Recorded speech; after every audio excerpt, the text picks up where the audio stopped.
Back to my channel Assam blogger Purnima. আমার আরেকটি ব্লগে আপনাদেরকে জানাই অনেক অনেক স্বাগত। তো আমার এখানে রান্না করতে হবে। আমার হাজব্যান্ড মাটন নিয়ে আসছে, তো মাটনের প্রিপারেশনগুলো করে নেব। আর এই দেখুন আমার মেয়ে ঘুমোচ্ছে, জানি না কি হলো, বিছানায় শুয়ে ঘুমোচ্ছে। এখন আমি স্নান করে নেব। স্নান করে আগে মাটনের যা যা মশলা লাগবে ওগুলো কেটে বেটে সব ঠিক করে নেব, তারপর আমি স্নান করব। স্নান করে পুজো দিয়ে তারপর আমি রান্নাটা করব। তো দেখতে থাকুন আপনারা। আপনাদেরকে বললাম যে আমার মেয়েটা ঘুমিয়ে আছে, কথাগুলো বলতে বলতে ও শব্দ পেয়ে ওর ঘুম ভেঙে গেল। তারপর আমি যখন সবজি কাটতে আসলাম ও আমার পাশে এসে বসলো, ওর কথাগুলো শুনছিলাম আর এদিকে সবজিগুলো কেটে নিচ্ছিলাম। আর কত কিছুই বলছিল, এদিকে আমি সবজি কেটে নিচ্ছি। সবজি কাটা হয়ে গেলে আদা রসুনটা পেস্ট করে নেব। আমি শিল নোড়ায় বেটে নেব, কারণ আমাদের বাড়িতে মাংস আনলে শিল নোড়াতেই বাটা হয়, নাহলে আমার হাজব্যান্ড ভালোবাসে না। আর সবজি কাটার পর মশলাটা পেস্ট করার পর তারপর আমি মাংসটাকেও ধুয়ে নেব। সাধারণত আমি মাংস ধুই না, কিন্তু আজকে যেহেতু হাজব্যান্ড নেই তো আমাকে দিতে হবে।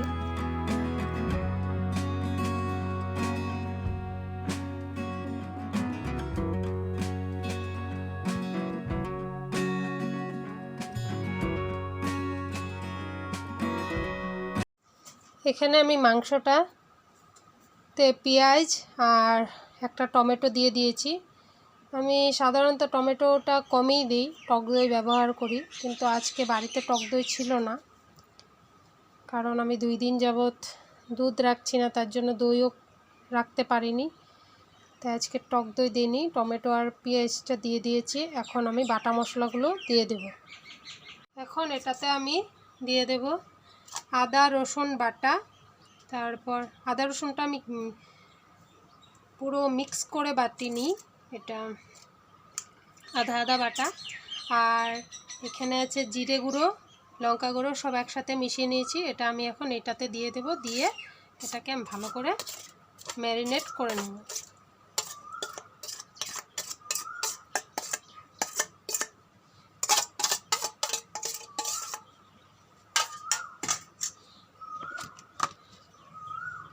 এখন এটাতে দিয়ে দেব নুন,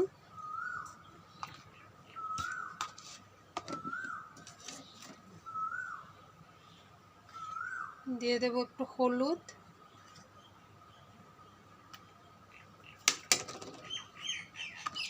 আর দিয়ে দেব একটু কাঁচা সর্ষের তেল।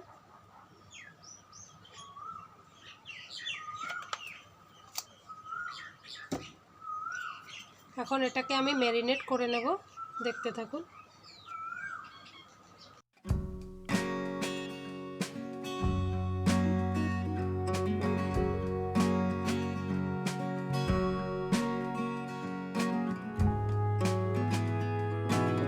আমার ম্যারিনেট করা হয়ে গেছে। এখন এটাকে আধ ঘন্টার জন্য ঢাকা দিয়ে রেখে দেব। ততক্ষণে আমি স্নান করে পুজো দিয়ে তারপর আমি রান্নাঘরে রান্না করতে আসব। আমার স্নান করা পুজো দেওয়া হয়ে গেছে। এখন আমি চলে এসেছি রান্নাঘরে। রান্নাঘরে এসে গ্যাসটা জ্বালিয়ে কড়াইটা বসিয়ে দিয়েছি, আর তেল গরম হয়ে গেছে। এখন আমি আলুগুলো ভেজে নিচ্ছি লাল করে। আলুগুলো ভাজা হয়ে গেলে তুলে নেব। আর তুলে নেওয়ার পর এই তেলটাতে আমি দিয়ে দেব অল্প পরিমাণে চিনি। চিনিটা দেওয়ার কারণ হচ্ছে মাংসের কালারটার জন্য। তো চিনিটা লাল করে ভেজে নেব। যখন লাল হয়ে আসবে, চিনিটা পুড়তে দিতে হবে না, লাল হয়ে আসলে মাংসটা দিয়ে দেব। আর সাথে দিয়ে দিলাম কটা তেজপাতা। এখন এই মাংসটাকে ভালো করে কষিয়ে নিতে হবে। এই দেখুন মাংসটা দেওয়ার সাথে সাথেই জল বেরিয়ে আসছে। তো আমি সাথে 2টো গোটা রসুনও দিয়ে দিয়েছি, কারণ আমরা গোটা রসুনটা 2 জনেই পছন্দ করি। গোটা রসুন দিয়ে দিয়েছি, আর এদিকে জল বেরিয়ে আসছে। আমি মশলাতে কোনো লাল লঙ্কার গুঁড়ো ব্যবহার করেছি, যেটা কালারের জন্য, কিন্তু আমি এমনি লঙ্কা বেটে দিইনি কারণ ঝাল হবে, তাই কটা লঙ্কা চিড়ে দিলাম। আর ঝাল হলে তো আমার মেয়ে খেতে পারবে না। এখন আমার মাংসটা জলটা শুকিয়ে গেছে, কিন্তু মাংসটা সেদ্ধ হয়নি, তাই ভাবছি একটু জল দিয়ে আবার ঢাকা দিয়ে রাখবো মাংসটা সেদ্ধ হওয়ার জন্য।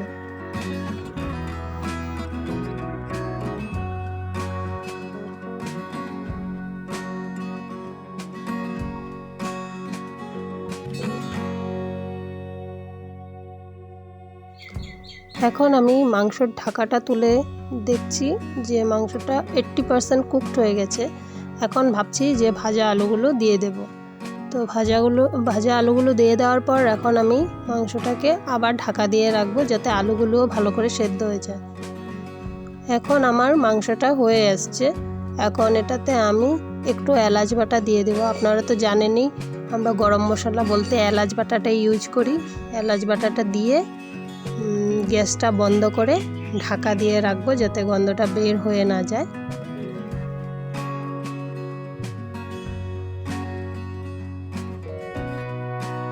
আমি আলুগুলো সেদ্ধ হয়ে যাওয়ার পর একটু জলও দিয়েছিলাম, তাই আপনারা একটু ঝোল দেখতে পাচ্ছেন, কারণ আমরা ঝোলটা খেতে ভালোবাসি। মাটনের আমার কষাটা ভালো লাগে না, ঝোলটাই ভালোবাসি। এখন আমার মাটন কারি রেডি, নামিয়ে নিয়েছি।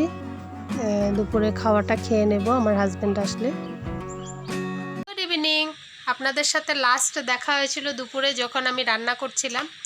তো আমি মাটনটা করে নেওয়ার পর আমি আর কথা বলিনি। তখন আমার হাজব্যান্ড এসে গেছিলো, খেয়ে চলে গেছে। পরে আমরাও খেয়ে নিয়েছি, খেয়ে একটু শুয়েছিলাম।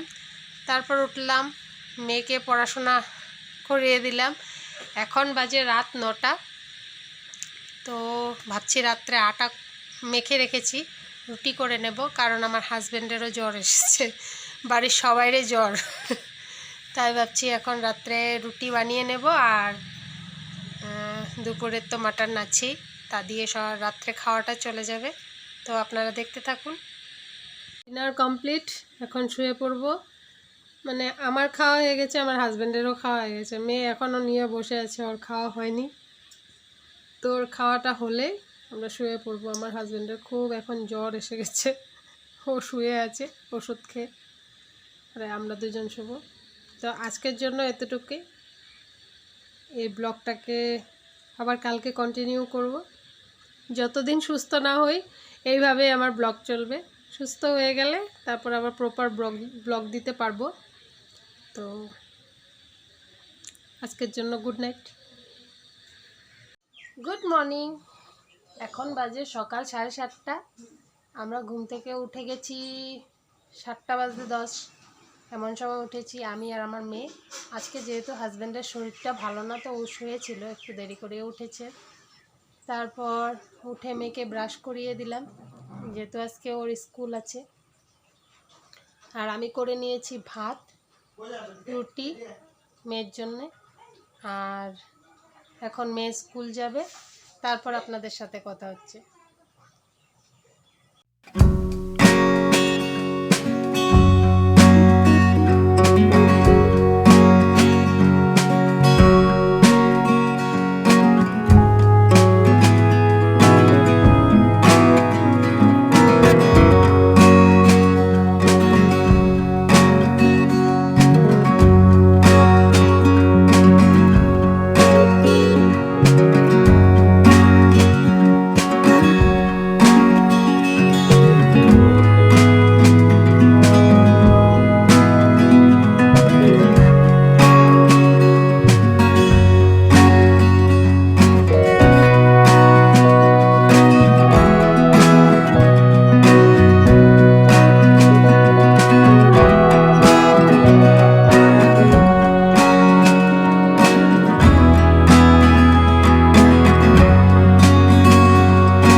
এই দেখুন গাছে কত ফুল ফুটেছে, এই দেখুন।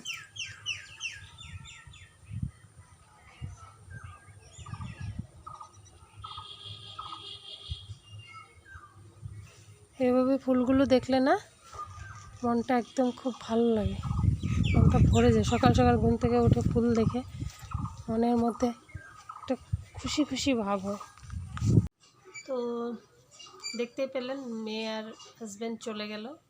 হাজব্যান্ডের দোকান যেতেই হবে, শরীর যতই খারাপ থাকুক, কারণ কালকে রাত্রে প্রায় 9টা নাগাদ হবে, একজন ফোন করেছিল, ওনার নাকি কিছু কাজের দরকার, তো দোকান খুলতেই হবে।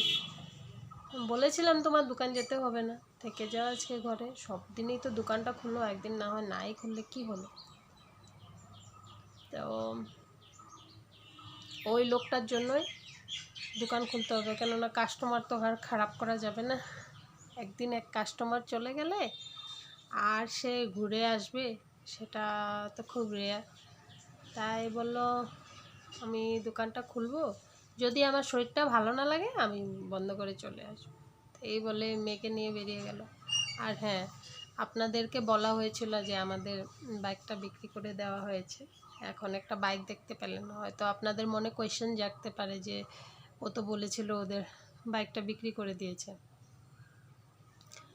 তো কথাটা হলো, বাইকটা বিক্রি করে দেওয়ার পর ও একটা ভালো বাইক খুঁজে পাচ্ছে না, মানে ওর মন পছন্দের, সেকেন্ড হ্যান্ডেই হবে কিন্তু ওর মন পছন্দের, মানে কন্ডিশনও ভালো থাকতে হবে, সব দিক থেকে ওর মনের মতন হলে ও কিনবে। তো এখন তো বাইকের জন্য আর কাজ বসে থাকবে না, যেমন মেয়ের স্কুল, এখন দোকান যাওয়াটা আচ্ছা ঠিক আছে, আমার ঘরে একটা সাইকেল আছে, আপনারা আগেই দেখতে পেয়েছেন, ও সাইকেল চালিয়ে যেতে পারে। মেন ইম্পর্ট্যান্ট কাজটাই হলো মেয়ের স্কুল, মেয়ে কী করে স্কুলে যাবে। তো সেই জন্য সেদিন ও ভাবছে কি করব কি না করব। তো আমাদের যেখানে দোকান, তো দোকানের পাশেই একটা সেকেন্ড হ্যান্ড বাইকের ডিলার আছে, তো ওরা ফার্স্ট হ্যান্ড আনে না, সেকেন্ড হ্যান্ড এনে বিক্রি করে। তো ওদের সাথে হয়তো আলোচনা করেছে যেমন এমন, আমার এখন মেয়েটাকে নিতে স্কুলে দেরি হচ্ছে, কি করে নিয়ে যাব, বাইক নেই, প্রবলেম হয়ে যাবে, যেহেতু আমাদের ঘর থেকেও আমার মেয়ের স্কুল অনেকটাই দূরে, আপনারা জানেন, আপনাদের আগের ব্লগে বলেছি 6 থেকে 7 কিলোমিটার, তো অত দূর রাস্তা, আর আমার ঘরটা মেন রোড থেকে একটু আসতে হয়, তো এখান থেকে হেঁটে যেতে হবে মেন রোড থেকে অটো ধরতে হবে, তারপর মেয়েকে ছাড়তে হবে, তারপর ও অটো ধরে আবার আসবে। তো এটা অনেকটা প্রবলেম, বড় মানুষের জন্য প্রবলেম হয় না, কিন্তু ছোট বাচ্চাটা কি করে এতটা হেডেক নিবে, তার জন্য ওদের সাথে যখন কথা বলছিল, ওরা হয়তো বলেছে যে আমাদের তো বাইক তো এখানে অ্যাভেলেবেল থাকে, তো আপনি যদি চান একটা নিয়ে যান, তো মেয়েটাকে কিছুদিন আনা নেওয়া করা হোক এই বাইক দিয়েই, যখন আপনি পেয়ে যাবেন ভালো বাইক, যখন কিনবেন তখন আমাদেরকে ঘুরিয়ে দিলে হবে। তো এই থেকে জানা যায়, মানে বোঝা যায় আর কি, এখনও আছে ভালো মানুষ কেন নেই, ভালো মানুষ সবই আছে, মানে খুব কম দেখতে পাওয়া যায়, না হলে ওরা বাইকটা কেন দেবে, বুঝেছে কষ্টটা তার জন্য দিয়েছে। আর